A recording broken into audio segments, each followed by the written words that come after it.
Well, Julia Gillard and Barack Obama are due to meet later tonight. Both have had their own problems with the opinion polls of late, and while Barack Obama's popularity may have been languishing below the 50% mark for much of his presidency, it seems he's still the only horse in the race for the White House.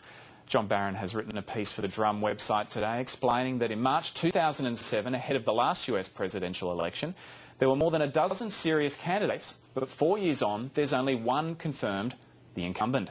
So, John, why isn't anyone throwing their hat in the ring?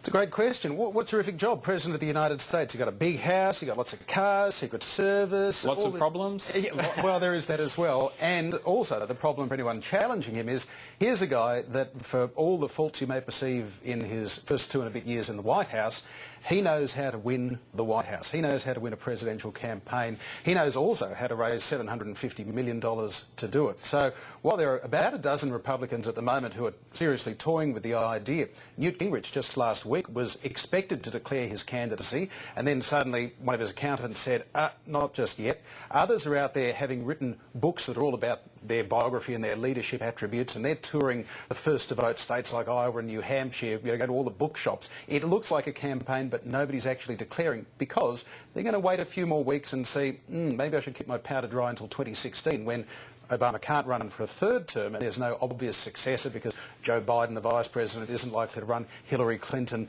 has said she's not going to run, so they might decide they have a better chance then. But in the meantime, we've got this sort of phony war. Nobody's running, and yet they're all out there running in a funny sort of way. Damien, I guess there might be someone who, like Obama, comes from nowhere. It's possible, but remember, when there's an incumbent president, there's always going to be less candidates. I mean, clearly he's not going to get challenged by a serious candidate on his own side, so that takes out half the contenders from 2008.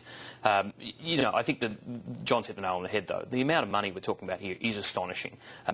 What he managed to do in terms of coming from genuinely nowhere was an extraordinary achievement, but someone will have to spend several $100 million to get to the starting race of a November general election in 2012. And that's a terrifying number. And it's very hard to see more than 2 or 3 people being able to excite that passion and get that much money raised. Tommy, who do you think might be one of those candidates? Well, it's going to be interesting. I don't buy into the fact that there's a dearth of sort of talent out there. I think there are a lot of genuine Republican contenders. Whether they do decide to run in 2016 or 2012 remains to be seen, but there's enough people out there that are willing to do it, and I don't think the money's really an issue. I think they'll be able to raise enough money. Whether Sarah Palin's in the mix or it's someone like Tim Pawlenty or Chris Christie, there is enough discontent out there with Obama for him to lose in 2012. But it is early days yet, and I think we'll see over the next month or so a few more candidates nominated. It should be a good race. John, what are your thoughts on Sarah Palin? Is she any chance?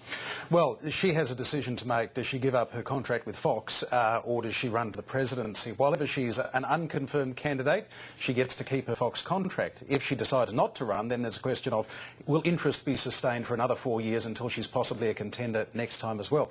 There are a number of candidates that are currently contracted to Fox, Mike Huckabee, Rick Santorum, others that have to make this same decision as well. It could be that, in fact, the Fox keeps the best candidates and they don't go into the primaries. But with Sarah Palin, it seems right now her negatives are so high.